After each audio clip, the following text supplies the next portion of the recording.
La coordination SAES Campus de Dakar tient à informer l'opinion nationale qu'elle reste engagée et déterminée dans sa lutte pour la sauvegarde du patrimoine inaliénable de l'université Cheikh Anta Diop de Dakar. Sur le principe, la coordination SAES Campus de Dakar rappelle qu'il est inadmissible de céder un espace à vocation éducative pour le bénéfice des privés ou autres institutions, quelles qu'elles soient. Par ailleurs, des précisions essentielles doivent être apportées au regard des nouvelles informations reçues. En ce qui concerne la configuration spatiale de l'ESEA, celle-ci ne permet pas de faire une opposition binaire entre le campus social et le campus pédagogique, comme l'affirme le ministre de l'Enseignement supérieur et de l'Innovation. En guise d'exemple, le restaurant, une partie des dortoirs des étudiants sont actuellement localisés du côté du campus pédagogique. Inversement, l'amphithéâtre, la bibliothèque et une partie des salles de cours se trouvent au campus social. S'agissant du terrain,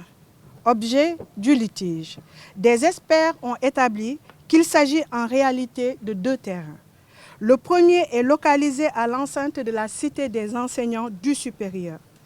Il faut rappeler qu'il s'agit d'un site qui a toujours suscité un intérêt majeur aux yeux d'une école internationale de la place. Cette dernière a utilisé toutes les subterfuges en vue de se l'accaparer. Elle serait même à l'origine de la démolition de deux dortoirs réservés aux étudiants de l'ESEA pour assouvir son désir d'aménagement de parking. Le second terrain se situe dans l'enceinte de l'ESEA, au sud du terrain de basket, contenant les dortoirs garçons-filles allant vers la sortie Corniche. Aujourd'hui, d'autres structures au dessein inavoué, à l'instar de certains propriétaires, avec la complicité de l'État du Sénégal, seraient en proie de spolier ces espaces très chers à la communauté universitaire. Par conséquent, la coordination SAES Campus de Dakar continue d'exiger l'annulation immédiate et sans condition du bail octroyé frauduleusement par le ministre chargé des Finances et du Budget. Sur ce, la coordination SAES Campus de Dakar reste attentive aux différentes décisions qui seront prises par les autorités. En cas de non-satisfaction de ces exigences, la coordination SAES Campus de Dakar tiendra les autorités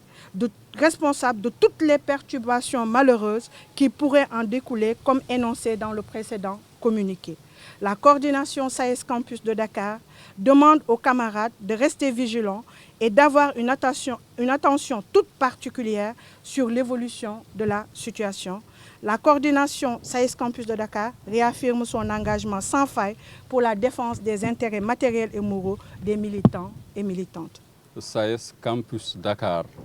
dafa am xeex boo xam ni daf cee sóobu depuis démb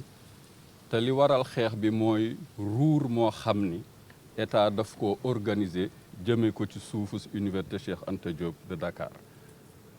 bu ñu delloo mbir mi ci laytaay ji maanaam ci principe yi dafa am loo xam ni xel en tout cas xel mu rafet nanguwu ko mooy lu ñëpp bokk ñu koy jagleel koo xam ni boppam a ko ñor li ñëpp bokk mooy suufu université fi ñuy tàggate xeli ndaw ñi ki nga xam ni boppam a ko tax a jóg mooy certem dinañ ci dellu si foofu nag dafa am tuuti leeral ndax ñi nga xam ne seen xam-xam dafa màcc ci wàllu suuf muy experts yi gëstu nañu ba gis ni li tax a jóg mbir moomu ñaari terrain la yu wuute benn bi mi ngi ci wetu cité des enseignants du supérieur jëkk nañ ko song lu jiitu tey am na ñaari at wala at ak genn wàll ci ginnaaw am na école internationale boo xam ni dafa bëggoon a jël terrain boobu boole ko ak aslëf ci suufu ENEA SEA def ko parking boo xam ni parents d'élèves yi indi ak yóbbu seeni doom ci école internationale boobu dañ fay gaare combat bu mel nii moo tax loolu sottiwul ñaareelu terrain bi boo duggee ENEA mi ngi fare corniche bi tey la fa nekk mooy dortoir maanaam ay dëkkuwaay yoo xam ni étudiants yi fa la ñu fanaan ak seen terrain yoo xam ni fa la ñuy tàggate seen yaram ak yeneen équipement moo tax foofu laaj tuuti précision ndax kilifa gi doon wax démb di ministre de l'enseignement supérieur dafa mel ni dañ ko yóbbul xibaar yu wérul ENEA kenn mënula séddale suuf si nga xam ni mooy campus social maanaam fi ndongo yi dëkk ak campus pédagogique taax yi ñuy jànge exemple biñ ciy joxe mooy foofu ñu tudde campus social di dëkkuwaayu ndongo yi amphithéâtre école bi fa la nekk bibliothèque gu école bi fa la nekk am na ay salle de classe taax yooyu ñu tudde campus pédagogique boo fa ñëwee tey mboolem bureau yi COUD fa la ñu nekk restaurant bi fa la nekk ak yeneen looloo tax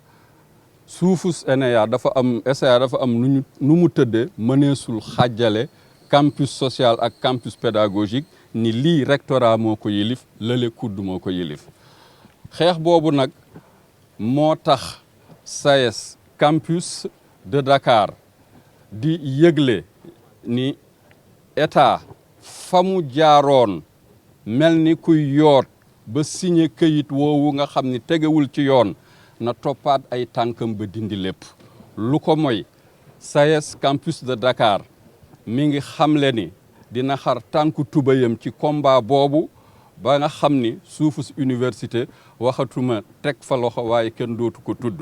nee na nag état moo nekk ci ginnaaw état mi nga xam ni moo war a yiir ñëpp moo bëgg a jël lu ñëpp bokk jox ko koo xam ni boppam la fi nekkal SAES du ko nangu tey du ko nangu ëllëg bu état deful loolu SAES wax nag